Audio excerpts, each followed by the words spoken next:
जब भी हम प्लेटो का नाम सुनते हैं तो जहन में क्या आता है? तर्क, न्याय, एक आदर्श राज्य की तस्वीर, यही सब है ना? लेकिन सोचिए, अगर ये कहा जाए कि इसी महान विचारक ने आर्ट यानी कला के खिलाफ एक तरह से जंग ही छेड़ दी थी। सुनने में बड़ा अजीब लगता है। तो चलिए आज इसी पहेली को सुलझाने की कोशिश करते हैं कि प्लेटो ने कला पर इतना बड़ा हमला आखिर किया क्यों। प्लेटो का नजरिया एकदम साफ और सख्त था। उनके आइडियल रिपब्लिक में कवियों, नाटककारों और कलाकारों के लिए कोई जगह नहीं थी। ये एक ऐसा विचार है जो आज भी उतना ही हैरान करता है जितना ये 2500 साल पहले करता होगा। और यही आज का हमारा सबसे बड़ा सवाल है, आखिर क्यों? एक ऐसा इंसान जिसने अपनी जवानी में खुद कविताएं लिखी, वो कला का इतना बड़ा दुश्मन कैसे बन गया? प्लेटो के दिमाग में चल क्या रहा था? चलिए इस रहस्य से परत दर परत पर्दा उठाते हैं।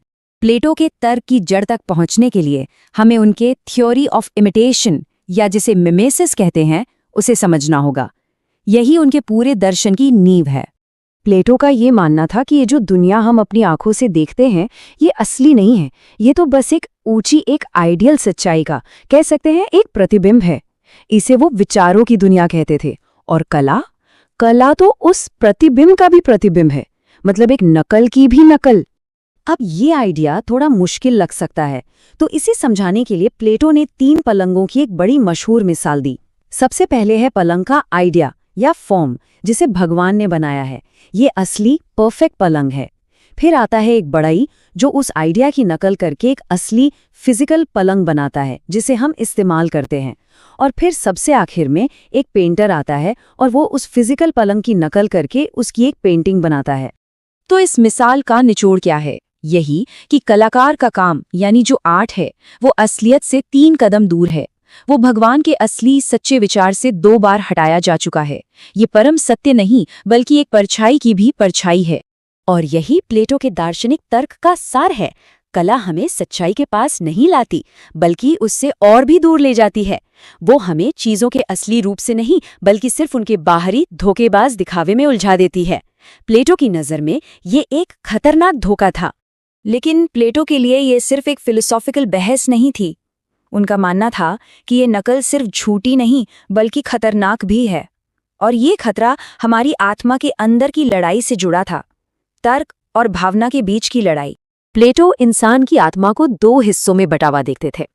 एक था तर्क संगत हिस्सा जो सच्चाई और व्यवस्था चाहता है, यह है दार्शनिक का क्षेत्र। और दूसरा था भावुक तर्कहीन हिस्सा जो जज्बातों और इंद्रियों से चलता है, और यह है कवि का क्षेत्र। प्लेटो के हिसाब से ये दोनों हिस्से एक दूसरे के जानी दुश्मन थे। प्लेटो का मानना था कि कला, खास तौर पर ट्रेजेडी और कविता, सीधे हमारे इमोशनल हिस्से पर हमला करती है। ये हमारे अंदर के गहरे जज्बातों को, जैसे कि दुख, डर, दया, इन सब को उकसाती है और हमारे तर्क को, हमारी समझ को पूरी तरह से साइडलाइन कर देती है। उनके अनुसार एक ट्रेजेडी देखकर रोने वाला नागरिक एक कमजोर नागरिक होता है, और जाहिर है कमजोर नागरिकों से एक मजबूत और स्थिर राज्य तो कभी नहीं बन सकता। प्लेटो ने अपनी किताब द रिपब्लिक में ये बात बिल्कुल साफ साफ कही है।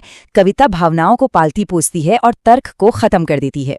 उनके आदर्श राज्य के लिए, जिसे फिलोसोफर राजाओं के तर्क और बुद्धि से चलना था, ये एक ऐसा खतरा था जिसे वो बर्दाश्त नहीं कर सकते थे। अब ये सब सुनने में बहुत सख्त लग सकता है, लेकिन प्लेटो के नजरिए को पूरी तरह समझने के लिए हमें उस दुनिया को भी देखना होगा जिसने उन्हें बनाया था। उनके विचार हवा में पैदा नहीं हुए थे, बल्कि ये उनकी निजी और राजनीतिक जिंदगी के जख्मों की आग में तपे थे। प्लेटो ने एक बहुत ही उथल-पुथल भरे दौर में अपनी जिंदगी गुजारी। उन्होंने अपने प्यारे शहर एथेंस को स्पार्टा के हाथों एक बहुत बुरी हार झेलते हुए देखा। और सबसे दर्दनाक बात, उन्होंने ये भी देखा कि एथेंस के लोकतंत्र ने उनके गुरु सुकरात, जिन्हें वो दुनिया का सबसे बुद्धिमान इंसान मानते थे, उन्हें मौत की सजा दे दी। सुकरात की मौत प्लेटो की जिंदगी का एक टर्निंग पॉइंट थी। इस घटना ने उनके मन में ये बात गहराई से बैठा दी कि लोकतंत्र, जो कि सिर्फ लोकप्रिय राय और बेकाबू भावनाओं पर चलता है, वो अंदर से ही अस्थिर और अन्यायी होता है। इसी हादसे ने उनके मन में एक ऐसे राज्य का बीज बोया जो जज्बातों से नहीं बल्कि सिर्फ और सिर्फ शुद्ध तर्क से चले। प्लेटो के सामने 2 मॉडल थे। एक तरफ था एथेंस, जो अपनी कला, फिलॉसफी और डेमोक्रेसी के लिए मशहूर था, लेकिन जंग हार गया। दूसरी तरफ था स्पार्टा, एक कठोर, अनुशासित मिलिट्री स्टेट जो जंग जीत गया।